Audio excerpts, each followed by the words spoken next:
ओम नमः शिवाय। श्री स्वस्थानी देव्यै नमः।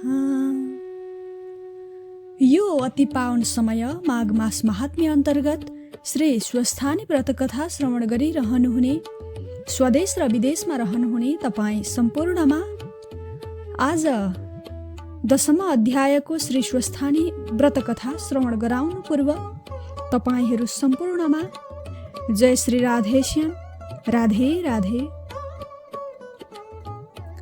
सर्वप्रथम पुष्पाञ्जली प्रार्थना गरौँ सबैले। ओम यं ब्रह्मा वरुणेन्द्र रुद्र मरुतस्तुन्वन्ति दिव्यैस्तवैर् वेदैः साङ्गपदक्रमोपनिषदैर् गायन्ति यं सामगा ध्यानावस्थित तद्गतेन मनसा पश्यन्ति यं योगिनो यस्यान्तं न विदुषुरासुरगणा देवाय तस्मै नमः। श्रीमत्चन्दन चर्चितोज्ज्वल वपुः शुक्लाम्बरा मल्लिका मालालङ्कृत कुण्डला प्रविलसन् मुक्तावली शोभिता सर्वज्ञान निदान पुस्तकधरा रुद्राक्षमालाकरा वाग्देवी वनदाम्बुजे वसतु मे त्रैलोक्यमाता चिरम्। मुखं करोति वाचालं पङ्गुं लङ्घयते गिरिं यत्कृपातमहं वन्दे परमानन्दमाधवम्। नमो भगवते तस्मै व्यासाय मिततेजसे यस्य प्रसादात् वक्ष्यामि नारायणकथामिमाम्। नारायणं नमस्कृत्य नरं चैव नरोत्तमं देवीं सरस्वतीं व्यासं ततो जयमुदीरयेत्। साष्टाङ्गं नमनं कृत्वा स्वस्थानीं परमेश्वरीं कथां सुधोपमां देव्यः श्रुत्वाभीष्टफलं लभेत्। श्री स्वस्थानी परमेश्वर्यै नमो नमः। प्रार्थना पुष्पाञ्जली अर्पण पश्चात अब हामी कथामा प्रवेश गर्दैछौँ। हिजो हामीले 9औं अध्यायको कथामा पीठोत्पत्ति वर्णन श्रवण गर्यौं। आज 10औं अध्यायमा पनि पीठोत्पत्ति वर्णन नै श्रवण गर्नेछौँ। कथा यसरी अगाडि बढ्दैछ। 10औं अध्याय पीठोत्पत्ति वर्णन। अगस्त्य मुनिलाई कुमारजी भन्नुहुन्छ, हे अगस्त्य मुनि, 26औं पीठका वर्णन मैले तिमीलाई सुनाइसकेँ। अब 27औं पीठदेखि उताको वर्णन गर्छु, एकचित्त भई सुन। सतीदेवीका बाँकी रहेका अङ्गहरू पिठ्यौमा बोकी बेहोस जस्ता हुनुभएका श्री महादेव राजगृह पुग्नुभयो। त्यहाँ सतीदेवीको दाहिने कुहुनो पतन भयो। राजगृह पीठ राजगुहेश्वरी देवी, उल्कामुखी योगिनी हरेश्वर महादेव उत्पत्ति भई शिव शक्ति स्वरूपले रहनुभयो। त्यहाँ वायु आई सुगन्ध बहाई तपस्या गरे। प्रसन्न भएकी राज गृहेश्वरी देवीले जीवात्माहरूको प्राणवायु हुन सकौँ भनी वायुले मागेका वरदानलाई तथास्तु भन्नुभयो। फेरि महापन्थमा पुग्दा देब्रे कुहुनो पतन भयो। महापन्थ पीठ प्रचण्डिका देवी रेणुका योगिनी विश्वामित्रेश्वर महादेव उत्पत्ति भई शिवशक्ति स्वरूपले रहनुभयो। त्यहाँ अप्सराहरूले नृत्य र गायनद्वारा तपस्या गरे।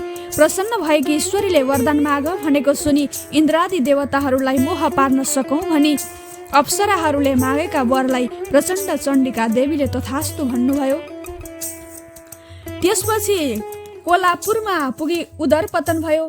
कोलापुर पीठ महालक्ष्मी देवी नन्दा योगिनी श्मशानेश्वर महादेव उत्पत्ति भई शिवशक्ति स्वरूपले रहनुभयो। त्यस भूमिमा गरुड आई नाना रत्न र फलफुल चढाई तपस्या गरेको देखि प्रसन्न भएकी महालक्ष्मीले वर माग भन्नुभयो। नागहरू मेरा आहार होन् भनी गरुडले वरदान मागे। ईश्वरीले पनि तथास्तु भन्नुभयो। त्यसपछि सतीदेवीका बाँकी रहेका अङ्गहरू बोकी एकापुरमा पुग्दा दायाँ घुँडो पतन भयो। एकापुर पीठ साध्वक्षी देवी, शङ्कुपा योगिनी, उन्मत्तेश्वर महादेव उत्पत्ति भई शिव शक्ति स्वरूपले रहनुभयो। त्यस पुण्य स्थानमा शिलाहरू आएर तपस्या गरे। ईश्वरी प्रसन्न भई वर माग भन्नुभयो। हामी देवताका अङ्गमा लाग्न पाऊँ भनी शिलाहरूले वर मागे। ईश्वरीले पनि तथास्तु भनी वरदान दिनुभयो। त्यहाँबाट ओमकारेश्वरमा पुग्दा माथिल्लो ओठ पतन भयो। ओमकार पीठ मातृका देवी पूर्णोदर योगिनी सन्तानेश्वर महादेव उत्पत्ति भई शिव शक्ति स्वरूपले रहनुभयो। त्यो मोक्ष भूमिमा कल्प वृक्ष आई नाना फलफुल चढाई तपस्या गरे। प्रसन्न भएकी ईश्वरीले वरदान माग भनेको सुनि कल्प वृक्षले चिताएको वस्तु फलाउन सकौँ भनी मागे। ईश्वरी मातृका देवीले तथास्तु भनी वरदान दिनुभयो। फेरि जयन्तीपुरमा पुग्दा कलेजो पतन भयो। जयन्तीपुर पीठ जयन्ती देवी खेचरा योगिनी कल्पेश्वर महादेव उत्पत्ति भई शिव शक्ति स्वरूपले रहनुभयो। त्यस शुद्ध भूमिमा तुलसी र कुश आई तपस्या गरे। ईश्वरी प्रसन्न भई वरदान ल्याऊ भन्नुभयो। स्वर्ग मर्त्य र पाताल तिनै लोकका जनले हामीलाई मानुन् भनी तुलसी कुशले वरदान मागे। ईश्वरी जयन्ती देवी प्रसन्न भई तथास्तु भनी वरदान दिनुभयो। त्यसपछि उज्जैनमा पुग्दा रगतको डल्लो पतन भयो। उज्जैन पीठ महाकाली देवी लोला जिह्वा योगिनी झङ्केश्वर महादेव उत्पत्ति हुनुभयो र शिवशक्ति स्वरूपले रहनुभयो। त्यहाँ हिमालय पर्वत आई तपस्या गरे। ईश्वरी प्रसन्न हुन गई वरदान माग भन्नुभयो र देवता दैत्य र मनुष्यलाई मोक्ष पार्न सकौँ भनी हिमालयले बिन्ती चढाउँदा महाकाली देवीले तथास्तु भनी वरदान दिनुभयो। त्यहाँबाट चरित्रपुर भन्ने ठाउँमा पुग्दा दायाँपट्टिको करङ पतन भयो। चरित्रपुर पीठ सुवर्णेश्वरी देवी चित्रवर्णा योगिनी वायव्येश्वर महादेव उत्पत्ति हुनुभयो र शिवशक्ति स्वरूपले रहनुभयो। त्यस पुण्य भूमिमा योगिनी गण आई तपस्या गरे। प्रसन्न भएकी ईश्वरीले वरदान ल्याऊ भनी योगिनी गणलाई भनेपछि हामीबाट यज्ञमा सिद्धि प्राप्त होस् भनी मागे। सुवर्णेश्वरी देवीले तथास्तु भन्नुभयो। फेरि छिरिकामा पुग्दा भुँडी पतन भयो। छिरिकापुर पीठ युगाध्या देवी कलङ्की योगिनी सहस्त्र नेत्रेश्वर महादेव उत्पत्ति भई शिवशक्ति स्वरूपले रहनुभयो। त्यस मोक्ष भूमिमा मातृकाहरू आई विविध उपचार सहित पूजा र तपस्या गरे। ईश्वरी प्रसन्न भएर वरदान ल्याऊ भन्नुभयो। मातृका गणले पनि हामी स्थानका मालिक हुन पाऊँ भनी मागे। ईश्वरी युगाध्या देवीले तथास्तु भनी वरदान दिनुभयो। फेरि हस्तिनापुरमा गई दायाँ कुम पतन भयो। हस्तिनापुर पीठ चण्डेश्वरी देवी कोटराक्षी योगिनी मुसुखारेश्वर महादेव उत्पत्ति हुनुभयो र शिवशक्ति स्वरूपले रहनुभयो। त्यो वीरभूमिमा सुदर्शन चक्र आई तपस्या गरे।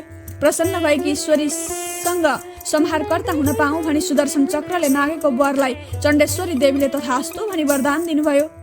फेरि उड्डीयानमा पुग्दा शिर पतन भयो। उड्डीयान पीठ विमला देवी पिङ्गला योगिनी यज्ञेश्वर महादेव उत्पत्ति भई शिवशक्ति स्वरूपले रहनुभयो। त्यस पुण्य भूमिमा हनुमान गएर तपस्या गरे। श्रीरामको सेवक हुन पाई लङ्का डढाउन सकौँ भनी वरदान माग्ने इच्छा भएका हनुमानबाट प्रसन्न भएकी देवी ईश्वरीले तिम्रो मनोकामना पूर्ण होस् भनी वरदान दिनुभयो।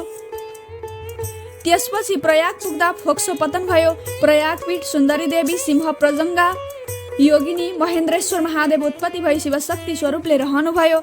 त्यो पुण्य भूमिमा 10 अवतार आई तपस्या गरे। प्रसन्न भएर ईश्वरीले वरदान ल्याऊ भन्नुभयो। सत्य आदि चारै युगमा हामी दैत्यको संहार गर्न सकौँ भनी 10 अवतारले वर मागे। ईश्वरी सुन्दरी देवीले तथास्तु भनी वरदान दिनुभयो। फेरि विश्वमा पुगे मृगौलो पतन भयो। विश्वपीठ झङ्केश्वरी देवी झङ्काली योगिनी कुण्डलेश्वर महादेव उत्पत्ति भई शिवशक्ति स्वरूपले रहनुभयो। त्यस कर्म भूमिमा विश्वकर्माले राम्रा राम्रा मन्दिरहरू बनाएर तपस्या गरे। त्यो देखेर ईश्वरी प्रसन्न भएर सत्य आदि चारै युगमा तिम्रो कीर्ति स्थिर रहोस् भनी वरदान दिनुभयो। फेरि मायापुरमा पुग्दा फियो पतन भयो। मायापुर पीठ माया देवी चञ्चला योगिनी तपस्येश्वर महादेव उत्पत्ति भई शिवशक्ति स्वरूपले रहनुभयो। त्यस पुण्य भूमिमा 64 लिङ्ग आई तपस्या गरे। ईश्वरी प्रसन्न भई वरदान माग भन्नुभयो। 64 लिङ्गले हामी स्वयम्भू लिङ्ग भइरहौँ भनी वरदान मागेपछि ईश्वरी माया देवीले तथास्तु भन्नुभयो। त्यसपछि मल्लगिरीमा पुगेपछि देब्रेको हुनु पतन भयो। मल्लगिरी पीठ मल्लिका देवी कोकरा योगिनी कुशोत्पन्नेश्वर महादेव उत्पत्ति भई शिवशक्ति स्वरूपले रहनुभयो। त्यो घोर वनमा भूत प्रेत पिशाच आई नाची खेली तपस्या गरे। ईश्वरीले प्रसन्न भई वरदान ल्याऊ भन्नुभयो। भूत प्रेत पिशाच आदिले दैविकै नजिक बस्ने इच्छा गरे। ईश्वरीले आफ्नै सामिप्य दिई तथास्तु भनी वरदान दिनुभयो।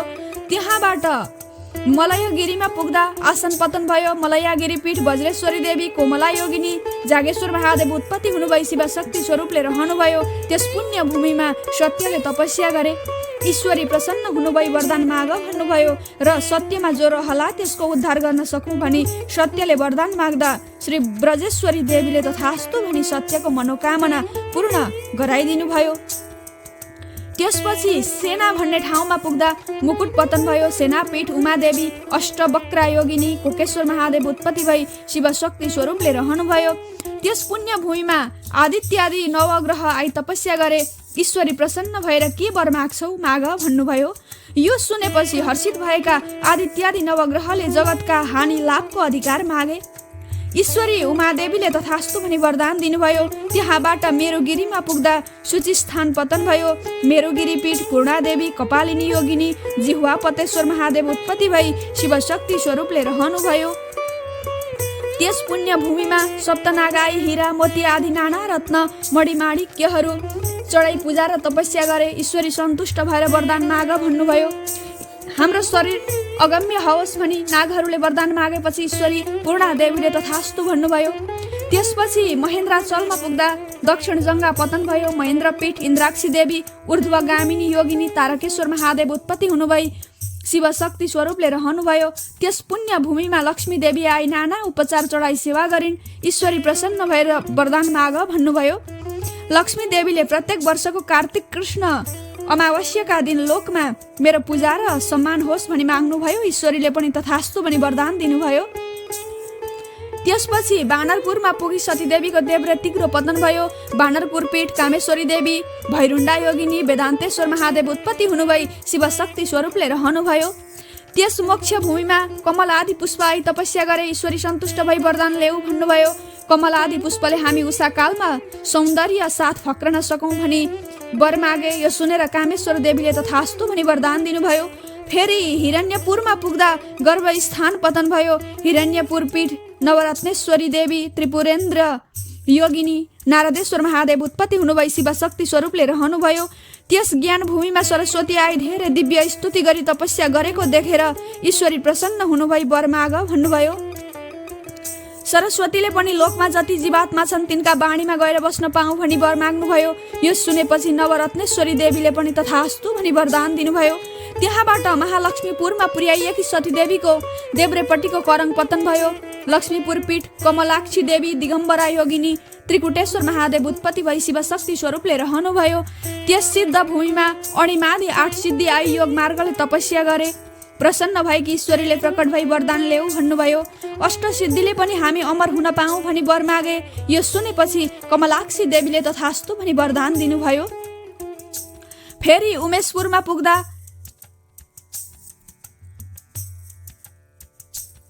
उमेशपुर पीठ त्रिपुर सुन्दरी देवी सुशङ्कोदरी योगिनी भैरवेश्वर महादेव उत्पत्ति भई शिव शक्ति स्वरूपले रहनुभयो। त्यस रम्य भूमिमा मेघ आई मानसोपचारले पूजा गरे। ईश्वरी प्रसन्न भएर वरदान ल्याऊ भन्नुभयो।